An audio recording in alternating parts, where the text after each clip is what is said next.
Yes, unfortunately for worldwide socialism, you're listening to the Hour of the Time. I'm William Cooper. Ladies and gentlemen, it's apparent that throughout the United States, people have forgotten many things.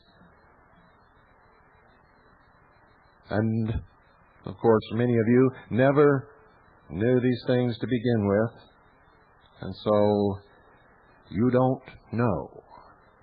But after listening to this broadcast tonight, you will have no excuse. Those of you who have forgotten will remember, and those of you who have never known will discover. Listen carefully, ladies and gentlemen, for tonight I take you back in time, and we will tonight remember. The city of Phoenix, ladies and gentlemen, is training National Guardsmen. Training National Guardsmen to perform police duties on bicycles in neighborhoods in Phoenix in violation of the Posse Comitatus laws. Unconstitutional, illegal, the police state is here. I can conceive of a national destiny which meets the responsibilities of today and measures up to the possibilities of tomorrow. Behold a republic resting securely upon the mountain of eternal truth. A republic applying in practice and proclaiming to the world the self-evident proposition that all men are created equal, that they're endowed with inalienable rights, that governments are instituted among men to secure these rights, and that governments derive their just powers from the consent of the governed. Behold a republic in which civil and religious liberty stimulate all to earnest endeavor, and in which the law restrains every hand uplifted for a neighbor's injury. A republic in which every citizen is a sovereign, but in which no one cares to wear a crown. Behold a republic standing erect while empires all around are bowed beneath the weight of their own armament. A republic whose flag is love, while other flags are only fear. Behold a republic increasing in population, in wealth, in strength, and in influence, solving the problems of civilization and hastening the coming of a universal brotherhood. A republic which shakes thrones and dissolves aristocracy by its silent example and gives light and inspiration to those who sit in darkness. Behold a republic gradually but surely becoming a supreme moral factor in the world's progress and the accepted arbiter of the world's disputes. A republic whose history, like the path of the just, is as the shining light that shineth more and more unto the perfect day. A man named Orwell wrote a book called 1984. 1984, ladies and gentlemen, he was only 10 years off. Only 10 years off. A man named H.G. Wells in 1940 wrote a book called The New World Order. A man named George Bush said, "Our fifth goal in the Middle East is a new world." Ladies and gentlemen, the Communist Manifesto written by Karl Marx has been implemented in the United States of America. In fact, there is not one single plank of the Communist Manifesto that is not 100% in effect today. There was a man who sat in the United Nations and pounded his shoe upon his desk, and he said, "We will bury you." The Illuminati many years ago instituted two great experiments. One is known as the United States of America. The other one was known as the Soviet Union. The Soviet Union branched, and communism reigned in China. Khrushchev said, "We will not have to invade you with an army. You will be destroyed from within." Joseph McCarthy was right. The confrontation was not created by the police. The confrontation was created by the people who charged the police. Gentlemen, get the thing straight once and for all. The policeman isn't there to create disorder. The policeman is there to preserve disorder. The policeman is there to preserve disorder. You heard it, ladies and gentlemen, from Mayor of Chicago. That was, of course, the mayor of Chicago, talking about the riots at the Democratic Convention, where peaceful demonstrators' heads were broken open because they disagreed with those in power.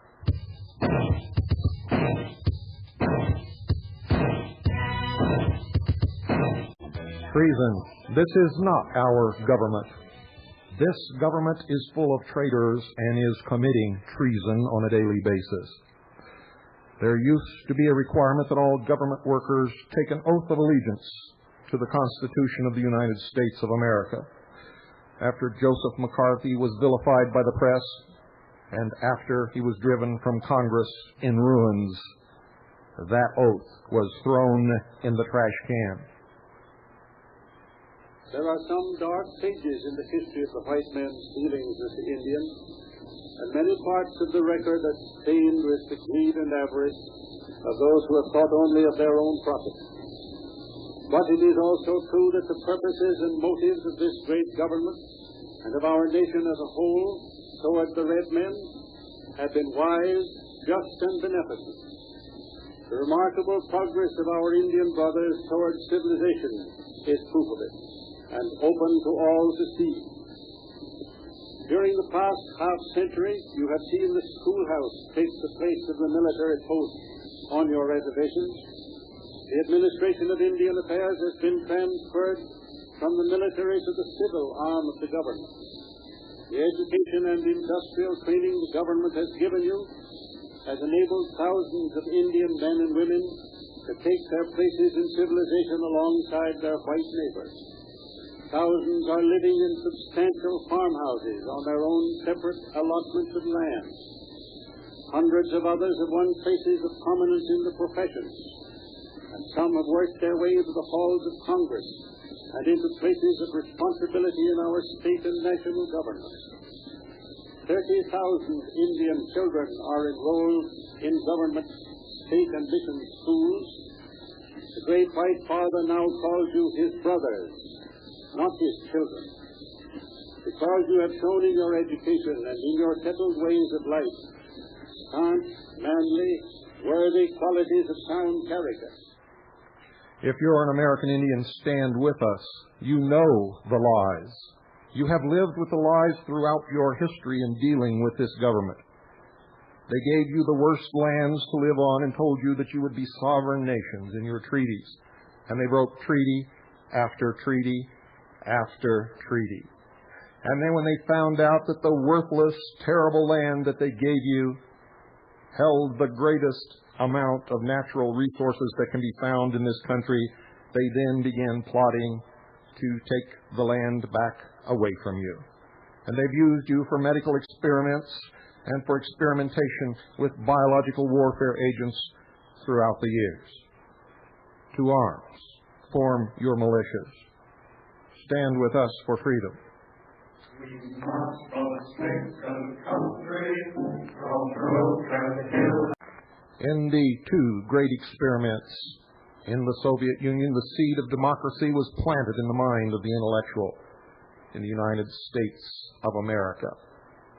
The oppressive heel of capitalism planted the seed of communism in the American worker. You don't remember do you? You don't remember these songs of the Communist Party in America, do you? Senator Joseph McCarthy remembered, heard them in his youth. He knew what was happening, and so do I. And you had better learn pretty damn quick. I have tried to educate. If I have not succeeded altogether, I have certainly educated myself about these questions, and also about these wonderful human beings that are American. Just remember who you are. You are American. Your forebears found a wilderness, and they began to convert it into a fair land with only 3 weapons, with the Bible, the axe, and the plow. Nothing stayed them, neither the perils of death, nor wounds, nor savage mountains, nor wide rivers, nor the unknown into which they plunged. They were of every racial stock and every religious faith, and each brought something of the old country to the new country. And different though they were, they became one. This is our heritage, and this is our true glory. We are a people, I tell you, that is just beginning its high adventure on this continent. It is an adventure in which, young though we are, we have done this. Our people have had more happiness and prosperity over a wider area for a longer time than men have ever had since they began to live in ordered societies 4,000 years ago. Since we have come so far, who shall be rash enough to set limits on our future progress? Who shall say that since we have gone so far, we can go no farther? Who shall say that the American dream is ended? For myself, I believe that all we have done upon this continent is but a prelude to a future in which we shall become not only a bigger people, but also a wiser people, a better people, an even greater people. I believe that we shall achieve not only a higher standard of living, but also a higher standard of life. Never forget this. There is little we Americans cannot do if only we can imagine ourselves wanting to do. Power alone is not enough, nor is faith alone equal to the task. The future is to those who take it. We shall strike off the shackles that still bind the United States. It is the duty of leaders to lead, of the creative to create, of the daring to do. The free world expects leadership of us. Its fate and our fate depends upon our leadership. The life or death issue of war or peace hangs upon it. We are 155 million strong.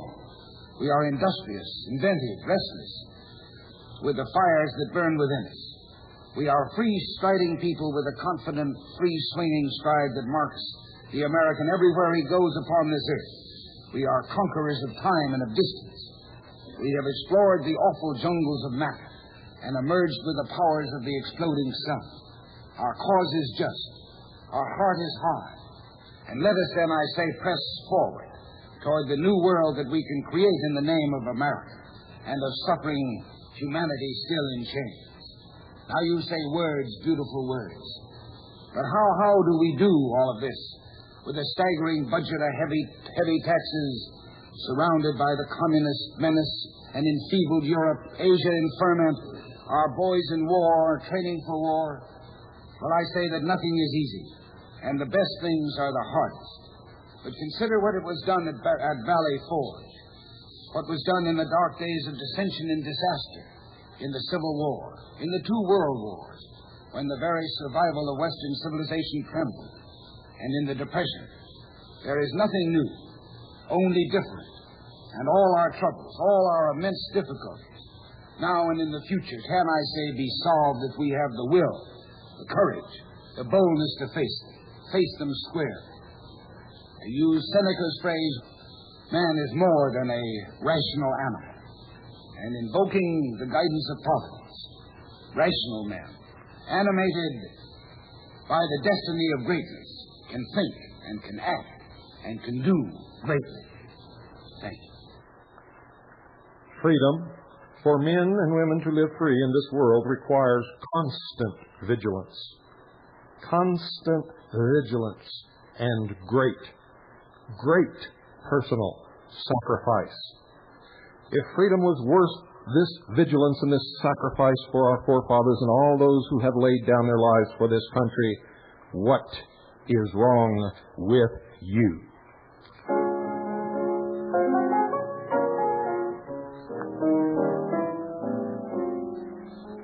Love on the dole.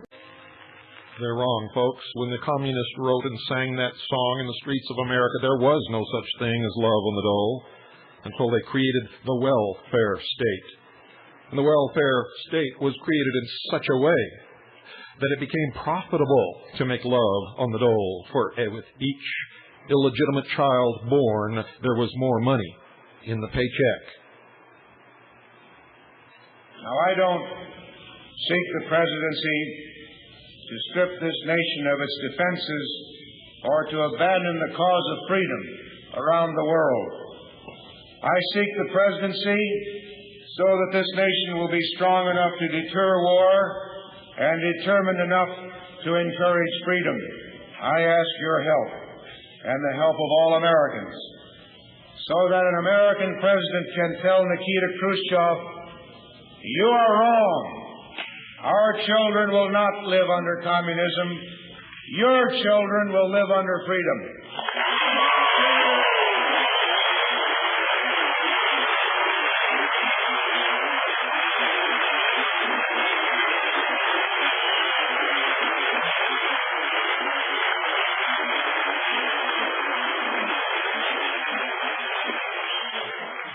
I ask your help in this crusade to restore pride at home and respect abroad. And this is why I say that Republicans must take off the gloves. This is why I say that this election is not one for the record books. This election is one for the history books. Americans have plenty tonight to be mad about, and Republicans have plenty to talk about.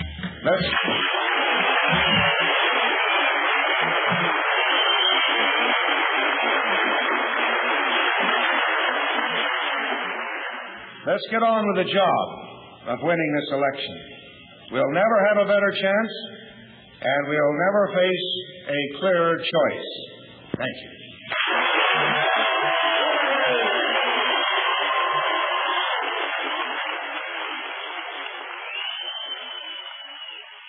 Well, is that the way it wins? Is that the way it's supposed to go? What in the world has happened to this great nation? And why are you sitting on your butts doing nothing about it?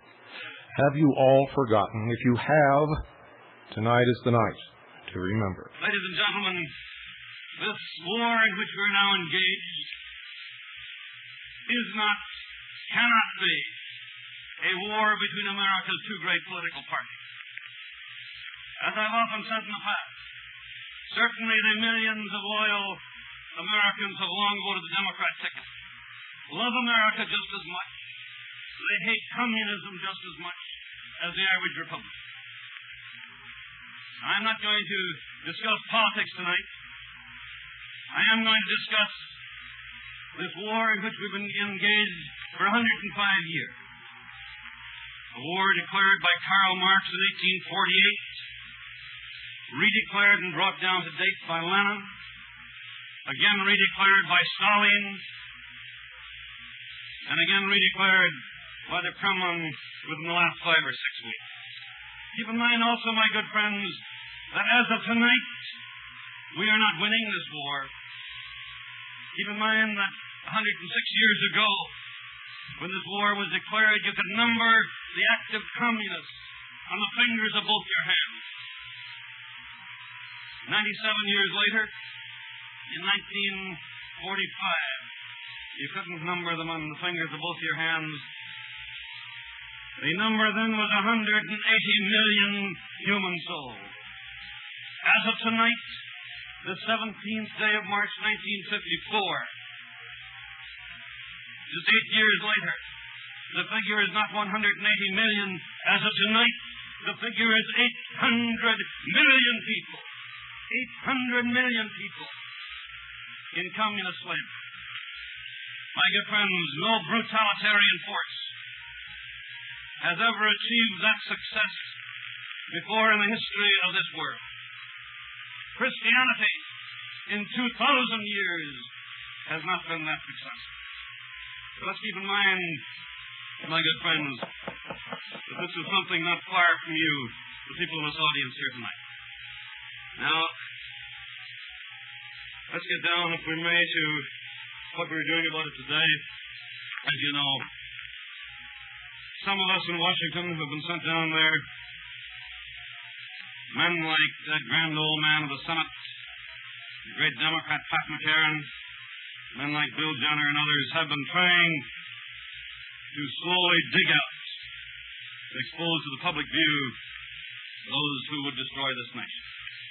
Now, you will say, you are seeing today, an all-out attempt to marshal the forces of the opposition, using not merely the communists, but the fellow travelers, the deluded liberals, the eggheads, and some of my good friends in both the Democrat and Republican parties, who can become heroes overnight in the eyes of the left-wing press if they will join with the jackal pack. Now, what you will find is the all-out attempt to try and curb the powers of the investigating committee. Change the rules, if you please. Make it tougher to investigate communists than it is to expose crooks and dishonest. When you hear this clamor as you're hearing it today, ask yourself this question. Why should it be more difficult? Why should it be made more difficult? Why should the rules be different in exposing treason and exposing crooks? I would like to tonight, if you don't mind, I would like to give you the names of some of the individuals who have appeared before our one-man committee. And keep in mind, when you talk about a one-man committee, as far as my committee is concerned, we've never held a single hearing which was objected to by a single senator on the committee. I would like to just pick at random the names of 20, if I may. And let me tell you what happened to those 20. All of them, the time they appeared before our committee, the time they were subpoenaed, we say, the time they were ordered to appear, they were either working for the government or they were working in defense plants which were handling secret and top-secret work. All of them, after they appeared before the committee, were either fired or suspended. Let's run through the names. W. Powell, Robert Goodwin, Edward Rothschild, Nathaniel Mills, Henry Archdeacon, Donald Morrill, Whittlod Pierkarski, R. Levine, Alexander Gregory, Theodore Pappas, Victor Boles, Irving Perez, that name I imagine is familiar, Sidney Friedlander, Robert Northrop, Arthur Owens, Joseph Gebhardt, Emmanuel Fernandez, Gordon Belgrave, Dewey Bashir, Leo Kantrowitz. I just picked those at random, my good friends, to give you an idea of some of the people who would still be in government tonight or in defense plants if the left-wingers had their way, that they could not have been dug out before the so-called one-man committee. I would like to read to you very briefly from a document, and you try and guess what this is as I read from it, would you? You can try and guess what this is reading from. Page 15. So we must take part in any fights between Eisenhower and McCarthy. I'm not quoting this verbatim, I'm paraphrasing it, it's too long to read. We have been derelict in our duty in not having taken part in those fights. Now I quote verbatim. We must direct the sharpest fire on any given issue against McCarthy, but we must be careful not to appear to support Eisenhower either. In other words, you get the idea? We must enter the fight. We must damn hell on McCarthy, and be careful don't praise Ike. In other words, they don't like Ike either. Then they define the method of the fight against the committee's digging out communists. They refer to it as a struggle against witch-hunting investigations of the McCarthy-McCarran type of congressional committee. Defend the victims of McCarthyism. Then, in addition, there is the important direct attack upon McCarthy himself. And then they give the three aims, the one of the three aims that they quote, to elect an anti-McCarthy Congress by defeating every McCarthy-McCartnite candidate, especially singling out for defeat those who are incumbents, and by electing a powerful bloc of conscious and determined fighters against McCarthyism. To the very non-partisan, they'd say defeat the McCarran type of Democrat, the McCarthy type of Republican. Who do you think said this? September 1953, the Mann Report delivered at the National Conference of the Communist Party of the United States of America. That's the party line. Who set this party line? According to this communist booklet, it's Mr. Andrew Stevens. Well, I would like to tell you tonight, ladies and gentlemen, that there is no Andrew Stevens. There is no Andrew Stevens. And I would like to challenge that Communist Party, which sets down the line to be followed by all communists throughout the United States. I would like to challenge them to tell us who this secret communist is, who is so high in the party that he can set the line for the National Conference of the Communist Party 1953. Of course, they won't do that. I might say the American people would be very, very much surprised, I'm sure, if you knew the identity of Andrew Stevens. There's only one Communist Party. The Communist Party that puts out this pamphlet setting the line for the communists in the United States is the same Communist Party as the one that tells Fifth Amendment communists how they should testify. It's the same Communist Party, if you please, that ordered American boys have their hands wired behind their backs and their brains blown out with communist machine guns. It's one and the same party, my good friend. Now, there are those who say, well, it's all right to dig them out, but, we don't let you miss. Well, my good friends, up to this date, up to this very moment, none of those who have said they don't like the method have told us any other method they could use that would be effective. And when you hear them crying that they don't like the method, I suggest that you ask them when and where they ever exposed the communists by their method. When they say, you don't treat them like gentlemen, I'd like to ask them, take the 20 whom I've named to you. If they don't give us general statements, my good friends, they pick out one of those cases and tell us where we ever mistreated any of those innocent communists. You know, it's so easy to make those general statements. And when they say you don't treat them like gentlemen, while we do, I might say that if we did not, I would not cry for them. Traitors are not gentlemen, my good friends. They don't understand being treated like gentlemen.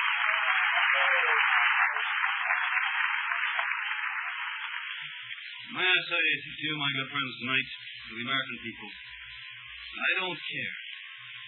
I don't give a tinker's dang how high or how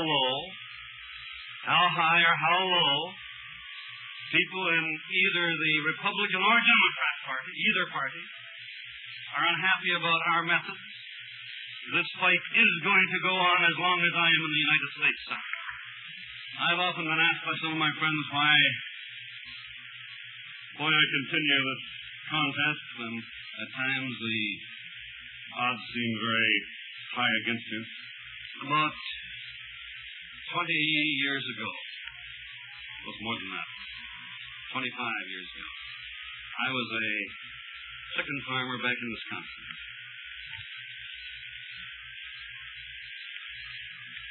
Since then, I have been given, I think, the highest honor that the people of the nation can give any man, namely the job of representing them in the United States Senate. This nation, this country has been very good to me. I'm extremely lucky also in that I have a wife who is interested in this fight and is willing to take all the abuse also. And I may say that the only way that I can repay my nation, the only way that I can keep faith with the people who have given me that high honor of manning the watchtowers of this nation is to continue this fight, regardless of how deep the scars may be, regardless of how rough the fight may get. I know that you, the members of the Irish Fellowship Club of Chicago, will believe me when I tell you that this fight is not going to stop. The fight did not stop. Joseph McCarthy gave his all. We let him down because we believed the left-wing, socialist-controlled press. I can assure you, ladies and gentlemen, with utmost certainty, that the intellectuals in the old Soviet Union who longed for democracy will not get it. And the communists in the United States who longed for communism will not get that either. For, as always been intended, that Hegel's principle of political conflict resolution will bring out a synthesis of the two, which will result in one world totalitarian Marxist socialism. Don't believe it? Stick around. Don't understand the words to that song, ladies and gentlemen? You've forgotten? Ask a Russian. Ask a Russian. They'll be happy to tell you what the words mean. Do it quick, though, because soon you won't be able to ask questions anymore about anything. These United States are confronted with an economic affliction of great proportions. We suffer from the longest and one of the worst sustained inflations in our national history. It distorts our economic decisions, penalizes thrift, and crushes the struggling young and the fixed-income elderly alike. It threatens to shatter the lives of millions of our people. Idle industries have cast workers into unemployment, human misery, and personal indignity. Those who do work are denied a fair return for their labor by a tax system which penalizes successful achievement and keeps us from maintaining full productivity. But great as our tax burden is, it has not kept pace with public spending. For decades, we have piled deficit upon deficit, mortgaging our future and our children's future for the temporary convenience of the present. To continue this long trend is to guarantee tremendous social, cultural, political, and economic upheavals. You and I, as individuals, can, by borrowing, live beyond our means, but for only a limited period of time. Why, then, should we think that collectively, as a nation, we're not bound by that same limitation? We must act today in order to preserve tomorrow. And let there be no misunderstanding. We're going to begin to act beginning today.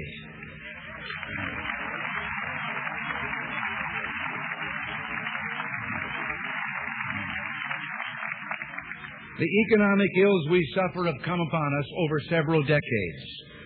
They will not go away in days, weeks, or months, but they will go away. They will go away because we, as Americans, have the capacity now, as we've had in the past, to do whatever needs to be done to preserve this last and greatest bastion of freedom. In this present crisis, government is not the solution to our problem. Government is the problem.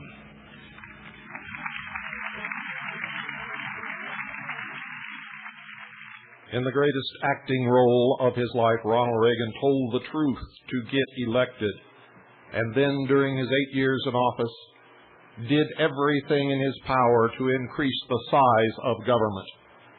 And he spent so much money that he put us in debt that we will never recover from. Ronald Reagan, in his 8 years in office, spent more money in those 8 years than the entire United States government had ever spent collectively in its entire history. Ronald Reagan was also a liar. Now I'm going to tell you, ladies and gentlemen, you had better wake up, and you had better wake up quick. You had better arm yourselves while you can still find arms and ammunition. You had better form militia units, and you had better get ready to fight. There was a lieutenant in the Maricopa County Jail. Upon my release, he told me he would be there waiting for when they brought me back. My message to him is, Lieutenant Dean, the only way that I will come back to the Maricopa County Jail is to free another patriot. Listen to this song, ladies and gentlemen. If you don't wake up and if you're not prepared to fight for your liberty, you had better learn the words, because you'll be singing it soon.